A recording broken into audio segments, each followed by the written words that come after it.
Student welcome back to my channel Shiva lecture. आज हम देखेंगे मैथ के कुछ महत्वपूर्ण टॉपिक के बारे में। तो आज हम आपको पढ़ाएंगे परमेयकरण क्या होता है। परमेयकरण देखिए, ये एक सोल्यूशन है और यहाँ पर क्वेश्चन भी दिया गया है। इसका परमेयकरण आपको समझना है और इस सवाल का सोल्यूशन निकालना है। तो अब यहाँ देखेंगे कि दिया गया है क्वेश्चन 1/√5 + 2। अब इसका परमेयकरण करना है। तो परमेयकरण करने के लिए आप क्या करेंगे, ये यहाँ देखिए, अकॉर्डिंग टू यहाँ पर जाइए आप। तो यहाँ 1+1/√5 + √2 यानी कि ऐसे उतार दिया गया है और इसको मल्टीप्लाई करेंगे। जब परमेयकरण होगा तो मल्टीप्लाई हो जाएगा, क्योंकि जब परमेयकरण करने को कहे तो यहाँ मल्टीप्लाई हो जाएगा। और यही जो हर है आपका, यहाँ हर आके यहाँ पर लिख दिया जाएगा, लेकिन यहाँ प्लस में है तो यहाँ माइनस में हो जाएगा। वही संख्या भी नीचे लिखी जाएगी और फिर उसके आगे यहाँ पर इससे गुणा हो जाएगा, यानी कि मल्टीप्लाई होगा तो √5 - √2 हो जाएगा। और फिर इसके नीचे वाले को देखेंगे तो नीचे वाला प्लस का 5 √5 यहाँ है और √5 यहाँ है, तो दोनों का स्क्वायर हो जाएगा। और फिर यहाँ देखिए प्लस है तो यहाँ माइनस है, तो प्लस माइनस माइनस हो जाएगा। और फिर यहाँ दूसरा वाला देखेंगे कि √2 है, √2 है, तो यहाँ पर √2 का स्क्वायर हो जाएगा। ये आपका रूट लगा हुआ है। फिर उसके बाद आप देखेंगे यहाँ पर कि जब कोई किसी भी रूट के अंदर संख्या के स्क्वायर हो, के ऊपर स्क्वायर हो या घात लगा हो तो उसका रूट हट जाता है।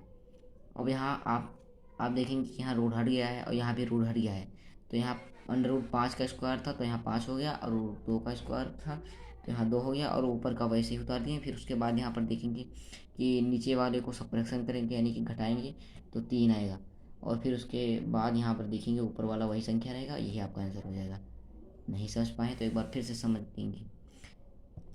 देखिए इसमें किया क्या गया है, क्योंकि इसका परमेयकरण ज्ञात करना है और इसका परमेयकरण ज्ञात करने के लिए इसी फार्मूले को देखना होगा कि पहले जो यहाँ संख्या इसका हर है, इसके हर को यहाँ माइनस में कर देंगे और यहाँ भी माइनस में कर देंगे। उसके बाद जो है यहाँ का मल्टीप्लाई हो जाएगा, जो ये ऊपर ऊपर वाला है मल्टीप्लाई होकर यहाँ लिखा जाएगा। फिर उसके बाद नीचे वाला है जो √5 का होल स्क्वायर हो जाएगा, 2 बार है इसीलिए, और प्लस माइनस माइनस हो जाएगा। फिर उसके बाद यहाँ 2 और 2 √2 बार है इसलिए गुणा होगा, तो इसीलिए मल्टीप्लाई होने के लिए यहाँ पर स्क्वायर लगा दिए हैं, √2 का होल स्क्वायर। और फिर इसके बाद यहाँ जो देखेंगे -√5 -√2, क्योंकि यहाँ ऊपर वही संख्या और नीचे का जब रूट में 2 बार गुणा हो, ये मैंने आपको पहले ही बता दिया है कि रूट का 2 बार जब गुणा हो तो उसका रूट हट जाता है। यानी कि रूट की कोई बीच की संख्या, यानी कि कोई भी रूट की संख्या हो उसके अंदर और उसका स्क्वायर हो तो संख्या वही लिखी जाएगी, बल्कि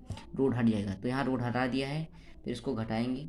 तो घटाने के बाद में यहाँ से 3 बचा और यहाँ वाली संख्या वही उतार देंगे, वही आपका आंसर हो जाएगा। आप समझ गए होंगे, लेकिन एक बार फिर से एक सवाल और देखेंगे। एक क्वेश्चन है आपका दूसरा नंबर का। ये क्लास 9th में बहुत ही ज़रूरी होगा, क्योंकि क्लास 9th से ही शुरू होता है परमेयकरण, और क्लास 9th के स्टूडेंट ज़्यादा ध्यान कर देखेंगे और वीडियो को लास्ट तक देखिएगा आप लोग। फिर वैसे ही मैंने यहाँ किया है, फिर ऐसे कर दीजिए और √6,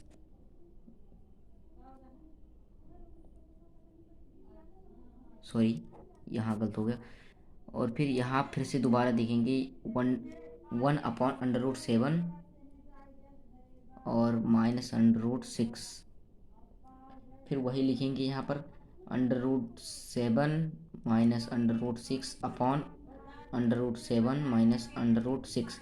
ये आपका जो है हर, इसे हर कहते हैं, आपको पता होगा। और यहाँ जब परमेयकरण होगा तो यहाँ माइनस में हो जाएगा, यहाँ भी माइनस में हो जाएगा। अब यहाँ देखेंगे अगला वाला स्टेप। अगला वाला स्टेप क्या है? अगला वाला स्टेप है कि उसी तरह से करना होगा, क्योंकि यहाँ का जो है मल्टीप्लाई हो जाएगा। तो 7 √7 -√6 अपॉन, अब इसका वैसे ही हो जाएगा 7 √7 का होल स्क्वायर, माइनस माइनस यहाँ पर माइनस ही रहेगा, और यहाँ पर भी √6 का होल स्क्वायर हो जाएगा, क्योंकि जब यहाँ भी होल स्क्वायर होगा और यहाँ भी स्क्वायर होगा, क्योंकि यहाँ मल्टीप्लाई कर रहा है।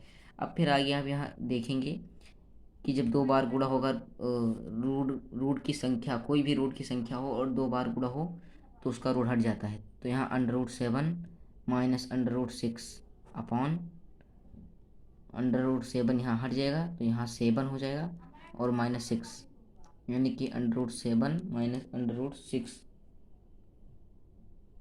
बटा 1 होगा, लेकिन 1 हट जाता है तो इसीलिए इसका राइट आंसर होगा √7 माइनस √6।